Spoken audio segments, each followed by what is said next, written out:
Saludos a toda la afiliación andina, bienvenidos a esta entrevista especial como parte de la campaña Educación en Crisis. Hoy contamos con la presencia de la señora Isabel Román, coordinadora del Estado de la Educación en Costa Rica y profesora catedrática de la Universidad Nacional. Doña Isabel, bienvenida.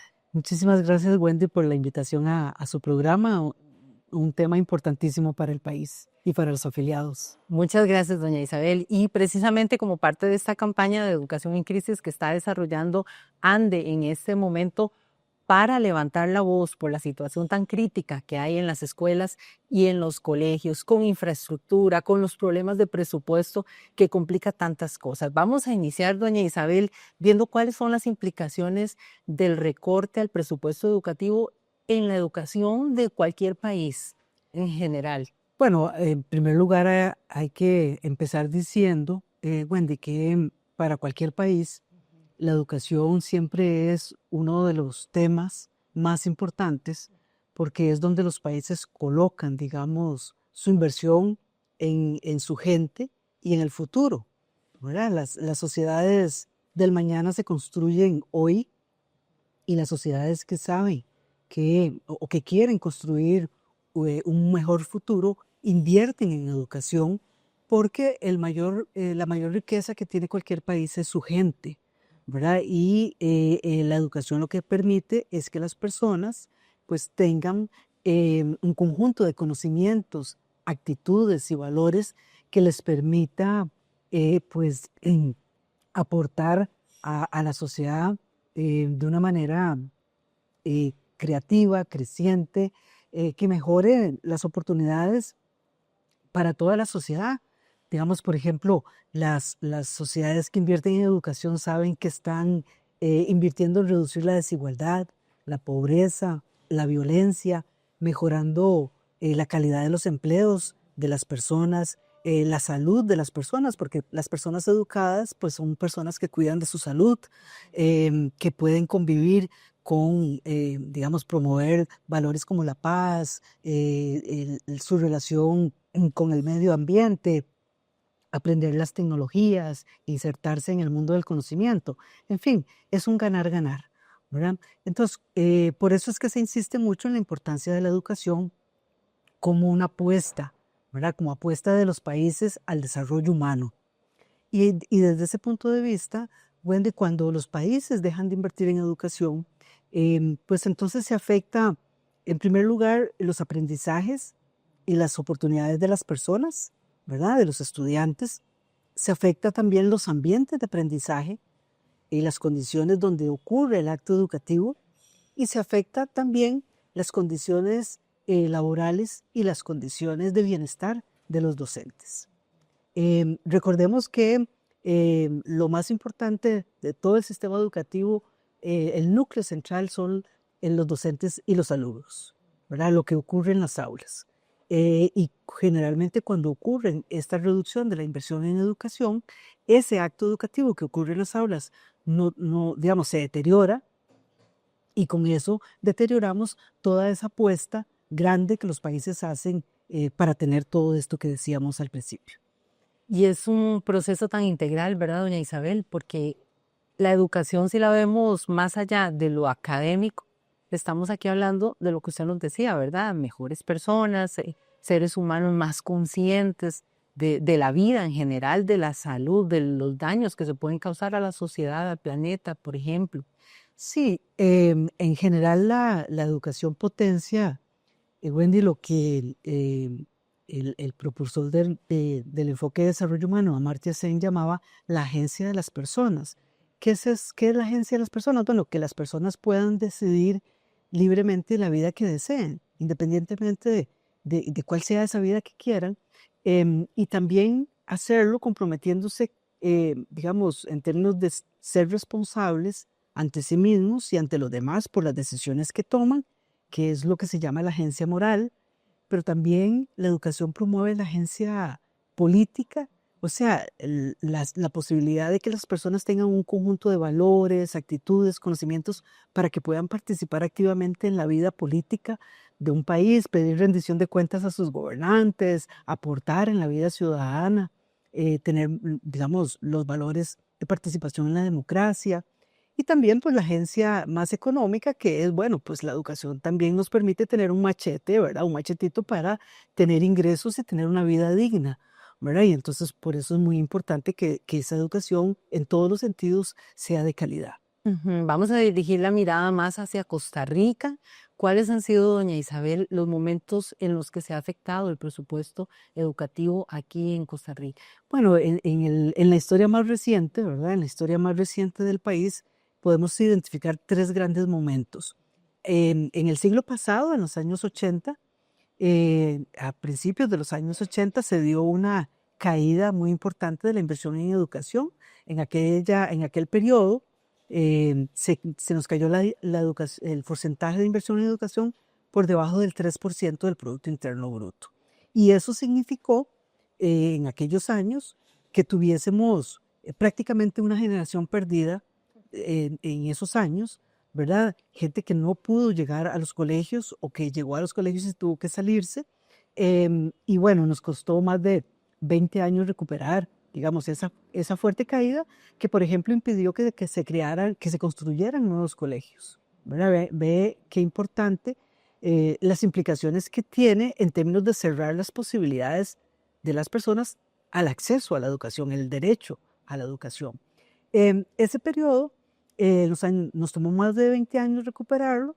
En los años 90, pues empezó a hacer un esfuerzo por estabilizar la situación y se abre un nuevo periodo a partir de la década del 2000, ya eh, iniciando este siglo, ¿verdad? De recuperación de la inversión en educación y tuvimos un periodo de auge, ¿verdad? Donde volvimos a recuperar la inversión, el crecimiento de esa inversión y tuvimos un acuerdo nacional muy importante, que fue establecer el 8% del Producto Interno Bruto en la Constitución, que no fue una ocurrencia como algunas personas ignorantes dicen, ¿verdad? O no conocedoras de nuestra historia. Y esa fue una voluntad donde el país dijo, nunca más nos va a volver a pasar lo de los años 80 del siglo pasado, ¿verdad? Vamos a hacer un acuerdo nacional y vamos a hacer una gran apuesta por la educación. Y por eso pusimos el 8%, algo inédito en América Latina, ¿verdad? Y después tuvimos un crecimiento sostenido entre el 2000 hasta el 2017, digamos, de un aumento sostenido de la inversión en educación, especialmente 2006, 2017, casi antes de la pandemia, ¿verdad? Después se abre el último periodo, que es en el que estamos, 2018, 2025, donde más bien empezamos a caminar en la dirección incorrecta, ¿verdad? Se empezó a reducir la inversión en educación. Una tendencia que hemos dicho que va en la dirección incorrecta porque va contra el acuerdo nacional plasmado en la Constitución por todos los actores políticos, ¿verdad? Que incumple ese acuerdo y que empieza a generar una serie de restricciones para nuestro sistema educativo y para que el acto educativo ocurra y tengamos las oportunidades para todos nuestros niños, niñas y adolescentes. Ese último periodo es en el que estamos, donde hemos experimentado una fuerte caída de reducción. Ya estamos alrededor del 5%, podría bajar más en el presupuesto del 2026, lo cual es totalmente inadecuado para un país como Costa Rica, que el principal recurso humano, o sea, la principal riqueza que tenemos es nuestra gente. Ujú. Y la educación, ¿verdad? Que es, debo decirlo, es como nuestra principal arma, podría decirse, ¿verdad? Para Totalmente. combatir tantas cosas, la pobreza, la desigualdad. Pero el problema, doña Isabel, de esa pérdida de memoria, ¿verdad? De los sucesos anteriores, de las situaciones, ¿verdad? Que ya la historia nos ha marcado que no estuvieron bien y perder esa memoria es tan delicado. Totalmente, porque ya hemos pasado por donde asustan, ya sabemos cuáles son las consecuencias, ¿verdad? Las consecuencias, además, Wendy, con una situación agravada, tuvimos una pandemia, un apagón educativo, y bueno, en los últimos años, pues hemos tenido pues una gobernanza bastante errática en el Ministerio de Educación, prácticamente sin rumbo, ¿verdad? Que eso pues también ha hecho que en el momento en que más necesitábamos salir de la crisis, ¿verdad? Y enrumbarnos, es donde hemos tenido una fuerte caída en la inversión en educación y una pérdida de rumbo de la orientación de la política educativa. Ujú. ¿Cuáles son las principales afectaciones que han dejado estos recortes en el presupuesto aquí de nuestro país educativo?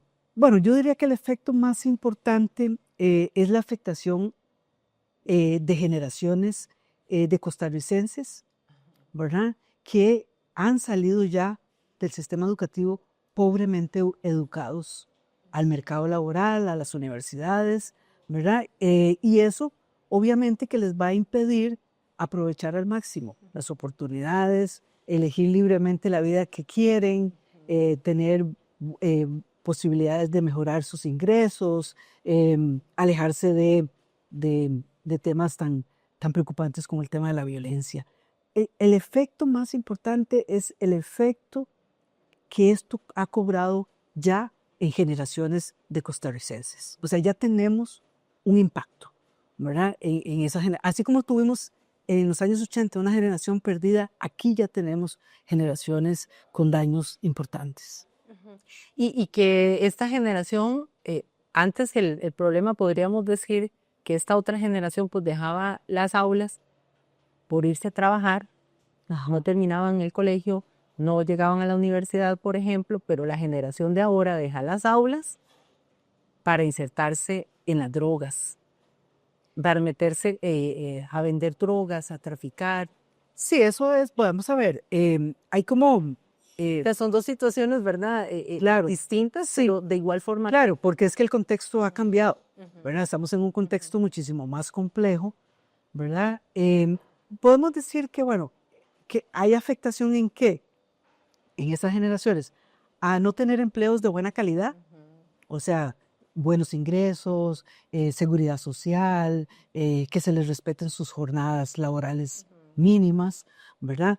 A no poder participar activamente en la sociedad del conocimiento, ¿verdad? Hoy que estamos en la sociedad donde la tecnología avanza a un ritmo aceleradísimo, ¿verdad? Si yo no tengo esa educación, digamos, en el manejo, competencias digitales, que no es solamente estar viendo redes sociales, sino usando la tecnología para crear, ¿verdad? Para producir, para mejorar la actividad productiva, mi desarrollo personal, a no ser ciudadanos, estamos condenándolos a no ser ciudadanos con una capacidad crítica frente a sus gobernantes. Porque, ¿qué es lo más fácil para los gobiernos autoritarios? Sí, tener gente ignorante, ¿verdad? Entonces, bueno, ya de eso lo sabemos mucho en América Latina, los países donde tuvieron dictaduras muy fuertes, bueno, no apostaban por la educación, porque no les interesa a ningún dictador tener una población educada que cuestione. Sino más bien que sea fácil de manipular. Fácil de manipular, que se crea, que no puede identificar una información que es mentira, ¿verdad? A una información verdadera. O que no tiene en sus manos la posibilidad de decidir, de incidir en el país en las decisiones insertantes y entonces estar a la espera de un superhéroe, de una superheroína que Sí, aparezca. un Mesías a ahí, salvar. exactamente, ¿verdad? Que se convierta ahí como en El Salvador. Y también es muy importante porque, por lo que decías, eh, digamos, están muy expuestos. Aquí lo que tenemos que decir es que aumenta el riesgo de ser víctimas de la violencia y el narcotráfico, ¿verdad? Porque no podemos decir que, bueno, que automáticamente van a pasar las drogas, porque no es así. O sea, las familias están dando sus batallas, sí, también, ¿verdad? Las escuelas están dando sus batallas, los colegios están dando, o sea, estamos dando la batalla cuerpo a cuerpo, ¿verdad? Por rescatar, porque nuestros niños, niñas y adolescentes se permanezcan en los centros educativos y si se salen, pues bueno, salgan a trabajar en algo que no sea el narcotráfico.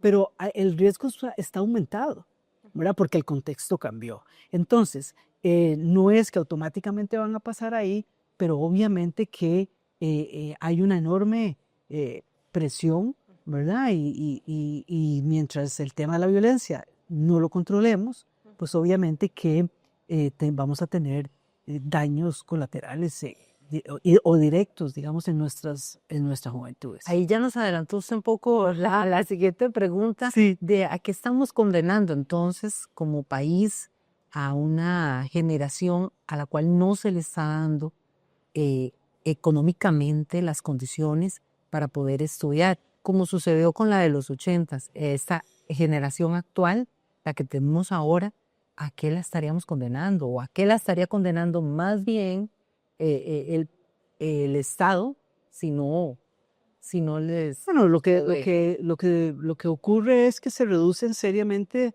sus oportunidades de futuro, ¿verdad? Y de desarrollo de su calidad de vida, ¿verdad? De nuevo, de ser ciudadanos activos, de ser activos en la vida productiva, en la vida política, en la vida social, ¿verdad? En general, es como dispararse a los pies. ¿Verdad? Para un país como el nuestro, reducir la inversión en educación es como dispararse en el pie. O sea, el país no va a poder correr hacia el desarrollo como lo queremos todos. Aumentar la informalidad, por ejemplo. Aumentar el empleo informal, ¿verdad? Que era lo que decíamos cuando hablamos de empleos de mala calidad, hablamos de ese empleo informal, porque no se les respeta su salario mínimo, su jornada laboral ni la seguridad social, ¿verdad? Eso es el empleo informal, ¿verdad? Pero bueno, en general es eso, es como un deterioro a sus oportunidades de desarrollo humano. Hay una figura aquí que no pasó para nada desapercibida en su administración y es la ex ministra Catarina Müller. Cuando tocó defender el presupuesto, tuvo ahí un rol muy llamativo precisamente en esa defensa, en lo que se esperaba de ella. ¿Cómo lo catalogan ustedes? ¿Cómo la vieron a ella en ese papel, en ese rol de defensa? Bueno, no la vimos, ¿verdad? O sea, más bien aquí un poco lo complicado de esta situación es que quienes debían ser los defensores en primera fila del presupuesto de educación, pues no estuvieron defendiendo el presupuesto. O sea, de repente quien toma las decisiones no es el ministro de Educación, sino es el ministro de Hacienda. Y eso realmente es una situación muy complicada porque obviamente pues los actores educativos están frente a frente a una gobernanza donde la rectoría pues no es la que está dando las batallas más importantes en el tema. Entonces, aquí el punto, por lo menos desde lo que del Estado de la Educación ha planteado, es que lo más complicado de estos últimos años es que se convirtió a la educación en una variable de ajuste fiscal. Fue la principal variable para hacer el ajuste fiscal, ¿verdad? Porque claro, el sector de educación es de los sectores que más recursos tiene.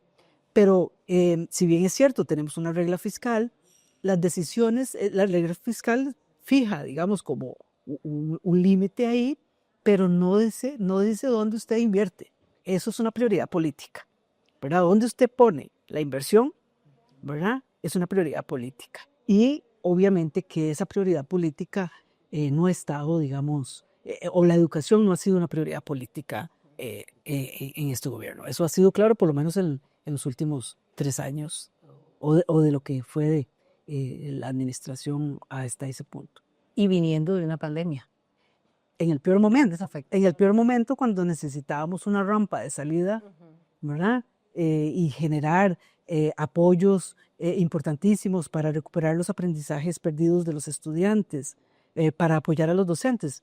Por ejemplo, los docentes hicieron un enorme esfuerzo durante la pandemia por dar un salto hacia el uso de las tecnologías. Claro. Nosotros habíamos hecho un estudio en el estado de la educación donde encontrábamos que alrededor de un 20% de los docentes tenía competencias digitales avanzadas y el resto andaba con competencias intermedias o mínimas. Cuando viene la pandemia, pues todos dan un salto, ¿verdad? Pero, y además a ese salto le ayudó ese 20% que había sido formado por la Fundación Omar Dengo, ¿verdad? Y le ayudaron a sus compañeros en los centros educativos a dar esos saltos, ¿verdad? Pero necesitábamos, después de la pandemia, ¿verdad? Cuando se regresó a los centros educativos, un muy buen programa de capacitación y fortalecimiento de las competencias digitales. ¿Por qué? Porque ya los docentes habían dado el salto, estaban abiertos a la tecnología. Era el momento de tener un programa muy fuerte de inversión en la capacitación de acompañamiento de los docentes. No lo tuvimos. Más bien, ¿por qué? Bueno, porque se redujo la inversión en capacitación, ¿verdad? Como se redujo la inversión en infraestructura, y bueno, y lo que ya sabemos que implica la reducción del presupuesto en educación. Y que de hecho fue muy interesante precisamente porque la pandemia nos mostró toda esa crisis, ¿verdad? Nos dio una crisis real, pero la crisis generalmente es una oportunidad. Y los docentes, ahora que usted cita toda esa incursión en la tecnología, fue muy clave. Incluso yo entrevisté a varios de ellos a ver cómo estaban haciendo en esos momentos en que tenían que dar las clases a distancia, ¿verdad? Desde la virtualidad. Y muchos me contaron que entre ellos mismos se ayudaban, Claro, que ellos se enseñaban entre ellos mismos a cómo conectarse a una reunión virtual. claro. Entonces, prácticamente ellos aprovecharon esa crisis y esa oportunidad y el gobierno del momento estaba resolviendo la crisis, el momento de enfrentar la pandemia, pero el gobierno que entraba era clave, como dice usted, para dar ese empuje, ese salto. Salir de la crisis. Tal vez ahí, y esto que planteas, Wendy, es muy importante, porque si hay algo que hizo la pandemia fue cambiarnos la conversación pedagógica. ¿Qué enseñamos? ¿Cómo enseñamos? ¿Y para qué enseñamos? Y nos actualizó, ¿Verdad? nos volvió a De actualizarnos. repente, quienes no estaban, ¿verdad? O estaban dormidos en los laureles, tuvieron que cambiar esa conversación pedagógica, ¿verdad? Ahora, ¿qué enseñamos? ¿Y cómo lo enseñamos? ¿Y para qué enseñamos? ¿Verdad? Entonces, ese es un momento muy importante, digamos, donde en la mayor parte de los países del mundo aprovecharon ese momento para efectivamente hacer corridas hacia adelante, ¿verdad? Porque así como los docentes hicieron el salto, digamos, hacia la tecnología, también los directores tuvieron que empezar a relacionarse muchísimo más con los docentes porque son el personal más cercano, ¿verdad? Con las familias para entregarles los diarios y decir, bueno, vean, tenemos que trabajar conjuntamente. O sea, también activó todo lo que tiene que ver con el liderazgo pedagógico y el trabajo colaborativo, ¿verdad? Porque aquí podemos pasarnos toda la vida, Wendy, echándonos la culpa, que es que la culpa es el director, es que la culpa son los padres de familia, es que la culpa son los niños, y aquí todo el mundo se echa las culpas. No, no, o sea, es Esta comunidad es, educativa. es la comunidad educativa, Exacto. o sea, es desarrollar un liderazgo colaborativo, ¿verdad? Todos los sistemas educativos del mundo desarrollan el liderazgo y el trabajo colaborativo. Pero ¿qué pasa con nosotros? Bueno, de repente, ese trabajo colaborativo que se fortaleció, nosotros tenemos un sistema educativo donde los docentes no se puede salir a capacitar, ¿verdad? No hay mentorías, o sea, de otros docentes que apoyen a docentes dentro de los centros educativos. No tenemos esas redes de colaboración, no porque no vayan en la práctica. Muchas escuelas y colegios, los docentes hacen eso, pero no con el respaldo institucional, ¿verdad? Como debería ser. Entonces, eso es un tema Con que la sobrecarga de funciones también viene a complicarse. el gobierno anterior dejó un plan de nivelación de los aprendizajes. Este gobierno entra, no le gusta ese plan. Bueno, puede ser que no le guste, no estoy de acuerdo, pero ¿cuál es la alternativa?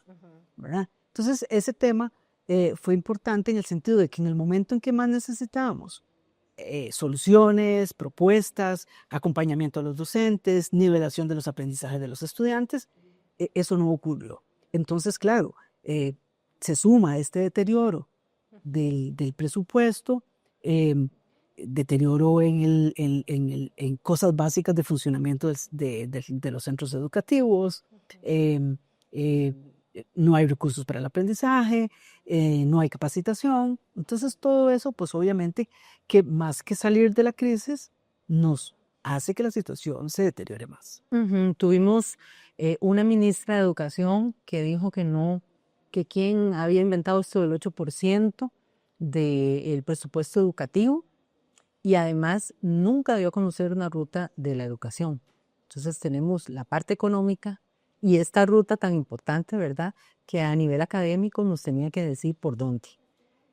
¿Cómo queda entonces la educación? ¿Cuál es el estado después de la ministra Müller? Bueno, estamos preparando justamente el próximo informe del estado de educación que lo vamos a publicar en agosto de este año y ahí pues vamos a ofrecerle al país un balance, digamos, de lo que han sido estos años, ¿verdad? Pero evidentemente que pues lo que todos sabemos, tenemos una crisis prolongada, ¿verdad? Mientras otros países pues ya han ido pasando esa página, producto de la pandemia, pues nosotros teníamos una situación que no solamente era la pandemia, eran problemas no resueltos, ¿verdad? Todo lo que cuando estuvimos cerrados centros educativos, que eso impidió, digamos, o deterioró, digamos, los aprendizajes de los estudiantes. Tenemos estudiantes con serios problemas de aprendizaje en áreas claves como lectura, matemáticas, y bueno, tenemos una situación compleja, pero bueno, pues creo que en el próximo informe vamos a poder profundizar en estos temas. Ujú. Doña Isabel, veamos finalmente el rol de los sindicatos. Por ejemplo, han dado toda una lucha en el tema del presupuesto educativo. ¿Cómo la considera usted? ¿Cómo considera usted este rol fundamental de los sindicatos? ¿Cuál es el aporte a nivel social, a nivel político, por ejemplo, en luchas de este tipo? Bueno, sí, indudablemente la ANDE y otros sindicatos han tenido un papel muy importante en la defensa del 8%. Eso es innegable, ¿verdad? Han estado ahí defendiendo el 8% y yo creo que es una tarea que, digamos, lo han hecho y además han tratado de pues, generar bloques, ¿verdad? Con otros actores sociales y educativos para que esto no se vea como un tema exclusivamente de la educación, ¿verdad? Es una lucha país, es un acuerdo nacional, ¿verdad? Es quizá el acuerdo nacional más importante del siglo XXI, del siglo en el que estamos, ¿verdad? Esa apuesta por digamos, esa renovación del Pacto Nacional por la Educación, ¿verdad? Ese pacto, sin embargo, hemos de decir que tenía, ese acuerdo nacional tenía, cuando lo hicimos, que fue muy importante, que hay que renovarlo, tenía falencias, digamos, que ahora hay que enmendar, porque, digamos, hicimos todo el esfuerzo de definir el 8%, pero nos faltó decir, establecer metas específicas en qué usted lo va a gastar, ¿verdad? Metas y objetivos claros para la mejora educativa. Entonces yo creo que ahora, pues no solamente la lucha es más compleja en el sentido de que tenemos que volver a recuperar progresivamente volver al 8%, sino también hacerlo definiendo objetivos y metas específicas. O sea, en qué queremos gastarlo, ¿verdad? En qué queremos invertir en educación. Entonces queremos mejorar los aprendizajes de los estudiantes. El Estado de la Educación ha señalado, ¿verdad?, cosas importantes como el tema de mejorar los aprendizajes de los estudiantes, mejorar todo lo que tiene que ver con las condiciones de trabajo y de bienestar de los docentes, mejorar todo lo que tiene que ver con los sistemas de evaluación de los aprendizajes, que eso es otro tema que no hemos conversado, pero que ha tenido sus tumbos, ¿verdad?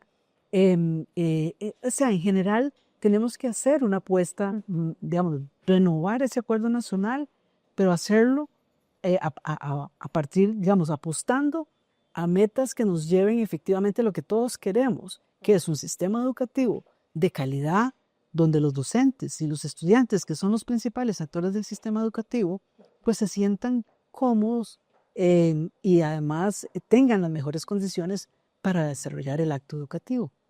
Dice la presidenta de ANDE, y me gustó mucho eso porque ella habla de la motivación que hay en las personas a la hora de llegar a una escuela, a un colegio, cómo se encuentra la infraestructura en ese momento, se están cayendo las cosas, las ventanas están rotas, hay pupitres donde sentarse, ¿verdad? Nosotros fuimos a un colegio en Limón donde los baños estaban prácticamente cerrados porque no sirven.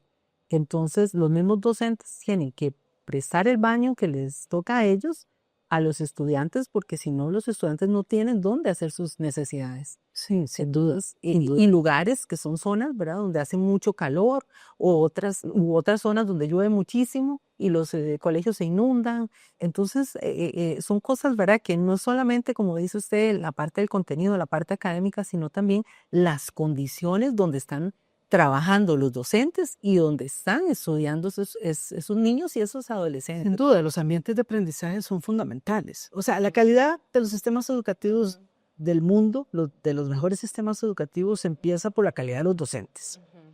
Eso es muy importante, ¿verdad? Necesitamos docentes muy bien formados, ¿verdad? Y además muy bien actualizados. Por eso el tema de los programas de capacitación continua son muy importantes. O sea, necesitamos docentes idóneos, digamos, para estar al frente de las aulas. Pero además necesitamos que esos docentes de calidad tengan las mejores condiciones para desarrollar su trabajo. Ahora, digamos que todo el mundo habla, bueno, que está bajando el número de los estudiantes, la cantidad de estudiantes en el aula. Antes nos quejábamos que eran grupos muy grandes. Bueno, eso ya va a resolverlo, esa va a ser cada vez una menor preocupación porque la demografía, pues, no, digamos, está ayudando en esa línea. Pero esto no es un motivo para decir ni que necesitamos invertir menos en educación, ni tampoco que eso significa que hay que despedir a docentes. No, es una enorme oportunidad para mejorar esos ambientes de aprendizaje.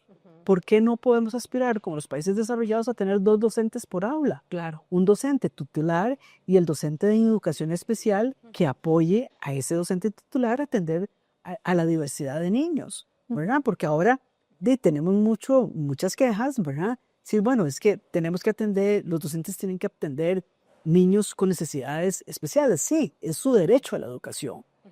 Lo que tenemos que hacer es organizarnos para que efectivamente en el aula tengamos las condiciones para que eso ocurra. Entonces, un docente titular, un docente en educación especial, ojalá un asistente de ambos, ¿verdad? Pero además todas esas condiciones de que estén con recursos tecnológicos, con libros, ¿verdad? Con todo lo que necesita un docente, un buen docente, para desarrollar su creatividad y su liderazgo pedagógico. Partiendo porque el solo hecho de tener un niño a cargo, que lo diga una mamá, ahora imagínese usted 30 niños, que por qué no unos 2 docentes y posiblemente un asistente, exactamente, en momentos en los que ahora hay una implementación de protocolos para todo, por ejemplo, en los casos de bullying, que demandan cada vez más la implementación de protocolos cuando los docentes deberían de estar concentrados en el acto educativo. Claro, necesitamos fortalecer los equipos, ¿verdad? Con psicólogos, o sea, con profesionales que estén ahí en los centros educativos formando equipos de trabajo colaborativo, ¿verdad? De tal manera que haya una distribución de las tareas, ¿verdad? O sea, podemos seguir quejándonos y quejándonos pero, o sea, lo que hay que hacer es proponer alternativas de organización, ¿verdad? En el centro escolar, más con esa visión de trabajo colaborativo. ¿Y cuáles son las condiciones que requiere el trabajo colaborativo? Claro. ¿Verdad? En primer lugar, requiere un director que sea un líder pedagógico, porque lo que tenemos es generalmente directores que son líderes administrativos, que claro, está muy bien, tienen que resolver pero lo más importante de un director, si lo sabe un docente, es que lo acompañe en términos de su trabajo en el aula, ¿verdad? Que se preocupe, que lo conozca. Que lo conozca. Sí. ¿Verdad? Así como los padres de familia quieren que los docentes sepan los nombres de sus hijos. Claro, o sea, lo que necesitamos es efectivamente generar esa comunidad académica, esa comunidad pedagógica que está interesada en mejorar. Su objetivo principal es la mejora de los aprendizajes de los estudiantes, ¿verdad? Que puedan realmente mejorar los aprendizajes y bueno, y lograr todos esos grandes objetivos que decíamos al inicio de esta conversación. Y usted dijo algo clave, la formación de los docentes. ¿Y dónde empieza esa formación si no es en las universidades? No, y en las escuelas, donde viven las primeras experiencias del aprendizaje. Totalmente. Hoy podemos tener en las escuelas a miles de docentes del futuro. Totalmente. Y aprendiendo a leer y a escribir, que están desarrollando el aprendizaje ahí en esas aulas de una escuela y de un colegio. Exactamente. Y que sus modelos son los docentes que tienen. ¿Verdad? Entonces, esto es una cadena, ¿verdad? Además necesitamos desarrollar un círculo virtuoso de políticas de desarrollo profesional docente. ¿Qué quiere decir con esto? Nosotros necesitamos docentes bien formados desde las universidades, ¿verdad? Donde nos aseguremos que esos programas estén acreditados, ¿verdad? Muchas universidades no están acreditadas, entonces no sabemos lo que se les enseña ahí. Cuando entran al sistema educativo, que entren los mejores, ¿verdad? Nos aseguremos que entren los mejores. Cuando entran, nos aseguremos que tengan un entrenamiento, como ocurre en otros países del mundo. O sea, te dan 2 años para entrenarte, para conocer el planeta en el que llegaste. Pero hoy te contratan, hoy y mañana que te queda bonito. Nadie te orienta, nadie te dice. No, 2 años de acompañamiento, ¿verdad? Para inducirte al sistema. Bueno, pues después vendrán todos los procesos de evaluación formativa, de capacitación, para fortalecer y actualizarte permanentemente, que tengas movilidad en el sistema. Ve qué interesante, Wendy. La única forma de movilidad que nosotros tenemos en el sistema educativo es de un docente es dejar de ser docente. En otros sistemas educativos, pues puedes pasar de ser una docente de aula a una docente mentora. Entonces, no necesariamente tenés que dejar de ser docente, ¿verdad? Nosotros o pasas a ser directora o supervisora, pero ya no sos docente.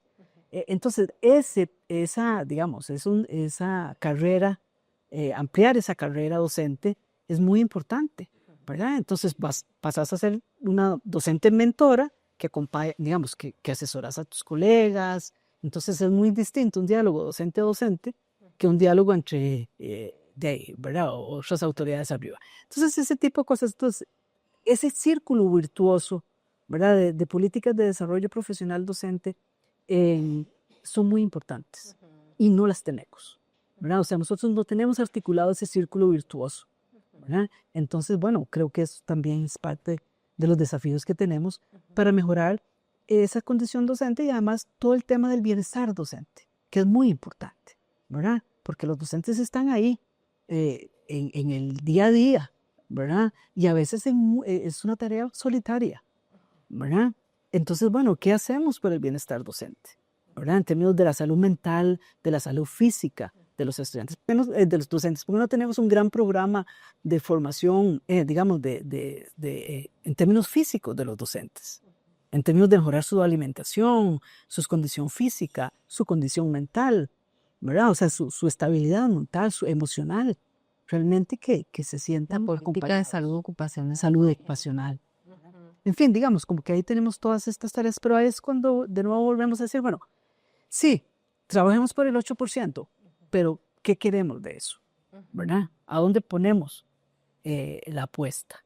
Sí, Porque al final se puede ir Exacto. ¿verdad? O sea, se puede ir en cualquier cosa. Sí, sí. O se puede diluir. Entonces, ¿qué metas queremos? ¿Verdad? Entonces, queremos mejorar, que nuestros estudiantes mejoren los aprendizajes.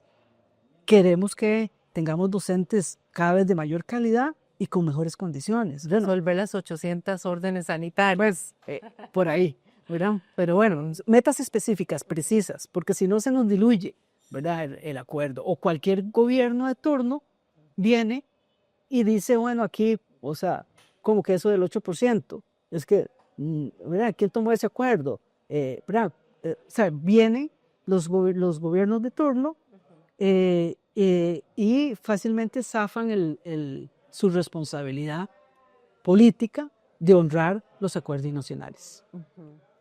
Doña Isabel, ha sido muy provechoso este rato conversar con usted, no solo por todos esos datos y toda esta información que ustedes generalmente investigan y que nos pueden dar ese panorama de cómo está el estado de la educación en nuestro país, sino también por todas esas propuestas que ustedes generalmente están lanzando y que me parece a mí importante que cuando se habla de una crisis se piense en esa oportunidad de cambiar las cosas, de intervenir con urgencia y empezar a pensar en posibles soluciones.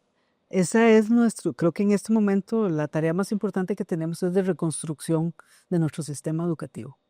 Ojalá que así sea. Muchas gracias. No, con todo gusto, Wendy. Ella es Isabel Román, coordinadora del Estado de la Educación en Costa Rica y también es profesora catedrática de la Universidad Nacional. Hoy ha estado con nosotros para conversar como parte de la campaña Educación en Crisis sobre la afectación de los recortes al presupuesto educativo en nuestro país. Le agradecemos que comparta esta entrevista para que todos puedan estar enterados de cómo está la situación actual y de las cosas, de las múltiples propuestas que pueden existir para lograr esa reconstrucción, como dice doña Isabel.